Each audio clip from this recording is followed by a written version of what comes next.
Hello बच्चों, good morning. आज हम 10th क्लास, ये सम पोर्शन 9th क्लास में भी आता है, ठीक है ना। 9th क्लास में बिल्कुल थोड़ा सा टॉपिक है, लेकिन 10th क्लास में पूरा इसका एक चैप्टर है, वो हम करेंगे। और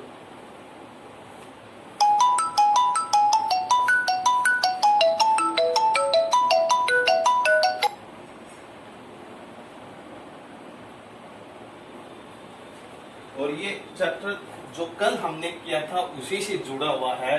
कल हमने किया था पॉलिनोमियल, जो कि 9th क्लास में मैंने भेजा था, 8th क्लास के लिए भेजा था। आज उसी को आगे बढ़ाते हुए 10th क्लास के लेवल तक लेके जाएंगे, क्योंकि 9th क्लास का तो कल तक हो गया था। अब जो हम आगे पोर्शन कराएंगे उसका 9th क्लास में एक ही क्वेश्चन है और 10th क्लास में पूरा चैप्टर है। जैसे कि मैंने कल बताया था, पॉलिनोमियल हम लिखते हैं ax square plus bx plus c। Polynomial में तो जितनी बड़ी पावर होगी उसके हिसाब से लेंगे। बड़ी से बड़ी पावर 1 है तो उसको लीनियर बोलेंगे, बड़ी से बड़ी पावर 2 है तो क्वाड्रेटिक बोलेंगे, बड़ी से बड़ी पावर 3 है तो क्यूबिक बोलेंगे।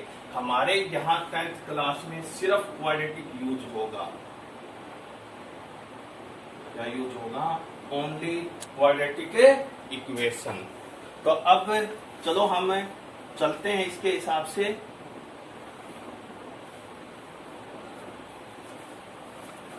इसने सबसे पहले, अब इसको हम सोल्व करेंगे तो ध्यान रखना, जितनी बड़ी से बड़ी पावर है x की वैल्यू उतनी ही होगी। यहाँ बड़ी से बड़ी पावर 2 है तो x की वैल्यू भी 2 आएगी। 2 का मतलब 2 आंसर आएंगे, 2 जीरोज आएंगे, 2 जीरोज आएंगे। आगे बात समझ में। और इसके लिए हम फॉर्मूला लगाते हैं zeros of x। Zeros of x क्यों? क्योंकि इक्वेशन x में है। और इसके लिए फॉर्मूला लगाते हैं minus B plus minus B square minus 4ac upon में 2a minus B plus minus root of B square minus 4ac upon में 2a। इससे पहले अब हम करते हैं, मान लो हमें दे दिया y इक्वल px, यानी कि जो जीरोज हमारे निकलेंगे वो x एक्सिस पर है। कहां पर है वो? x एक्सिस पर है, क्योंकि यहाँ x आ गया ना, तो किस पे है? x एक्सिस पर। अब मान लो हमें ये दे दिया, इस लाइन, कोई भी लाइन बनती है किसी न किसी इक्वेशन से बनती है।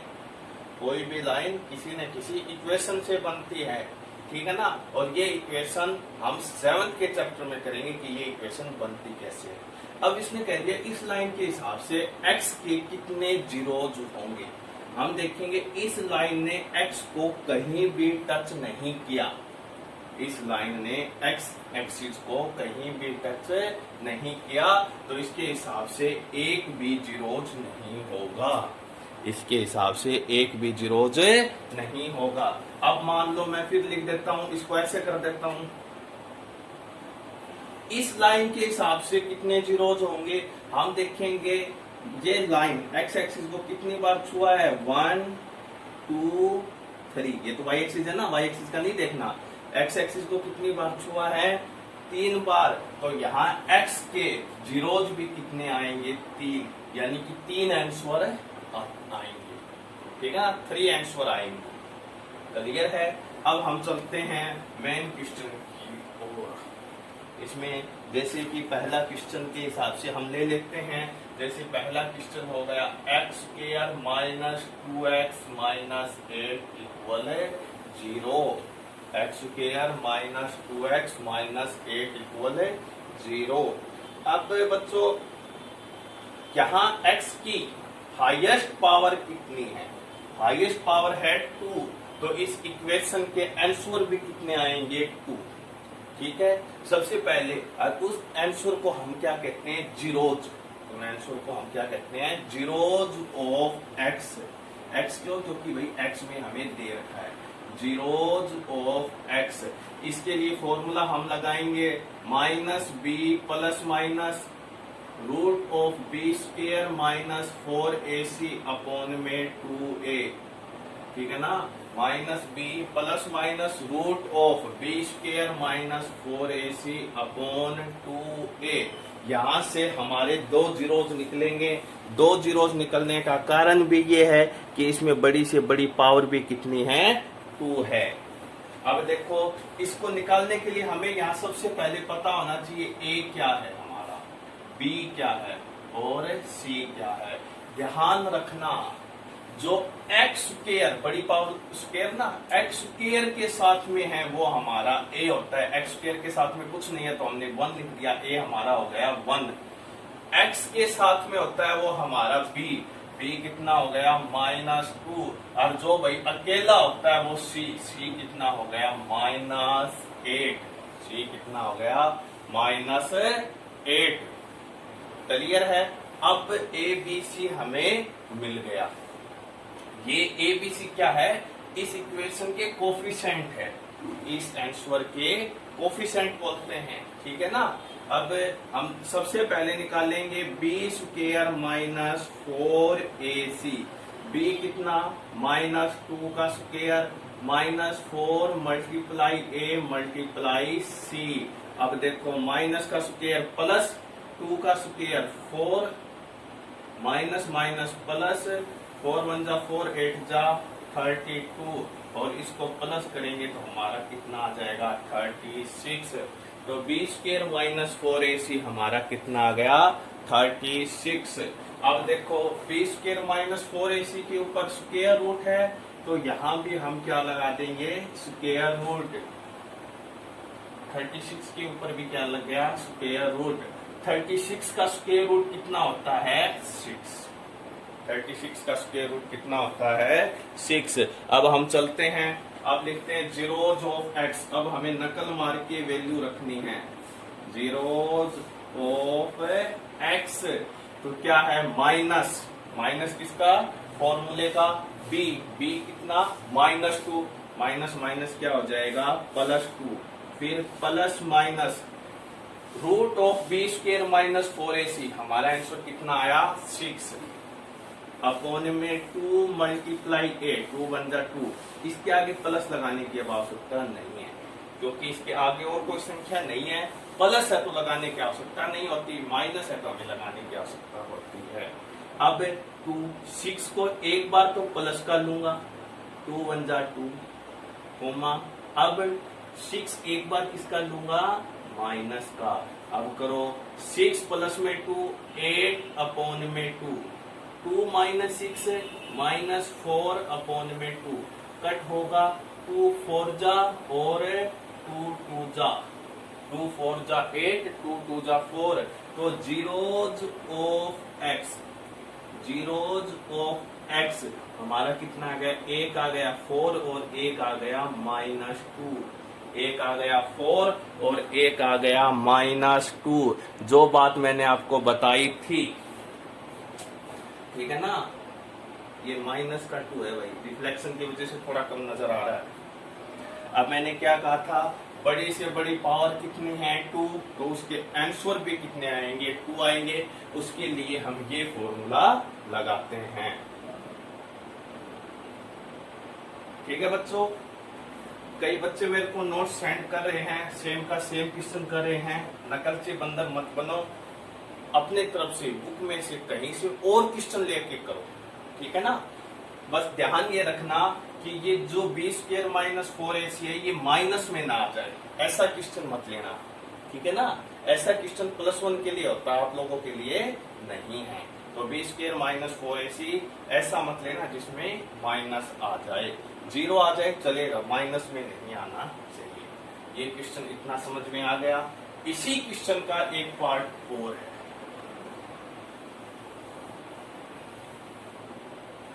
ये सब क्या है मैंने बताया था, coefficient, coefficient of equation, yes या नो। और ये क्या है, जीरोज ऑफ इक्वेशन। वो बात अलग है, इक्वेशन एक्स की है या नहीं है। ये क्या है? Coefficient of equation. ये क्या है? जीरोज, यानी जीरोज ऑफ इक्वेशन। इन दोनों को मैं इकट्ठा लिख लेता हूं। ये हमारे कोफिशिएंट है और ये हमारे जीरोज है। जीरोज आ गया 4 और -2, जो कि हमने निकाल लिया। और हमें हमेशा ध्यान रखना है, हमारे जीरोज कितने आए हैं? 2। उसी में किसी एक को तो अल्फा मान लो, किसी एक को बीटा मान लो। ठीक है, जैसे कि एक्स स्क्वायर के साथ में a, x के साथ का b अकेला है वो c। इसी प्रकार जब हम जीरोज निकालेंगे उसमें एक को हमने अल्फा मानेंगे, एक को बीटा। इस क्वेश्चन में दो चीजें पूछ रखी है हमें, एक तो हमें जीरोज निकालना, वो हमने बता दिया। एक हमें ये कह दिया कि जो ये कोफिशिएंट है ऑफ इक्वेशन, इस इक्वेशन के जो कोफिशिएंट है जीरोज है, इन दोनों के बीच में संबंध क्या है? इन दोनों के बीच में संबंध क्या है? इन दोनों के बीच में रिलेशन क्या है? क्योंकि भाई इसी से ये आंसर निकले हैं, इन्हीं जीरोज से हम वापस इक्वेशन बना सकते हैं, तो दोनों के बीच में कोई तो संबंध होना चाहिए ना। वो रिलेशन, वो हमें संबंध हमें बताना है। तो अब देखो रिलेशन हम क्या कहेंगे, याद रखना, अल्फा प्लस बीटा। संबंध क्या होगा? अल्फा प्लस बीटा इक्वल होगा -b/a, और अल्फा मल्टीप्लाई बीटा होगा c/a। यानी कि जो दोनों जीरोज हमने निकाले हैं उन दोनों का प्लस तो इक्वल होगा -b/a, उन दोनों की मल्टीप्लाई इक्वल होगी c/a। मल्टीप्लाई इक्वल होगी c/a। चलो अब हम देखते हैं, अल्फा कितना है हमारा? 4 प्लस फॉर्मूले का, बीटा कितना? -2, प्लस माइनस -2 हो गया। अब माइनस किसका? फॉर्मूले का। अब b भी कितना? -2 अपॉन में a कितना? 1। 4 - 2 2, माइनस माइनस प्लस 2 = 2। देखो ये रिलेशन बिल्कुल ठीक आया है। आगे बात समझ में। अब alpha multiply beta, alpha multiply beta कितना? -2 इक्वल c कितना? -8 अपॉन में a कितना? 1।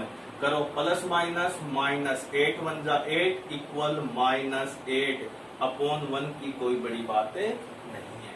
देखो 2 = 2, -8 = -8, ये हमारा रिलेशन हो गया कोफिशिएंट और जीरोज के बीच का। ये भी एक हमारा इंपॉर्टेंट टॉपिक है, इसी में आता है। हमें कोई क्वेश्चन आएगा तो हमें ये कहेगा find the zeros of this equation and also verify the relation between coefficient and zeros. हमें x की वैल्यू बताइए, x का मान बताइए, और x के जो गुणक है और जो वैल्यू है उनके बीच का संबंध बताइए।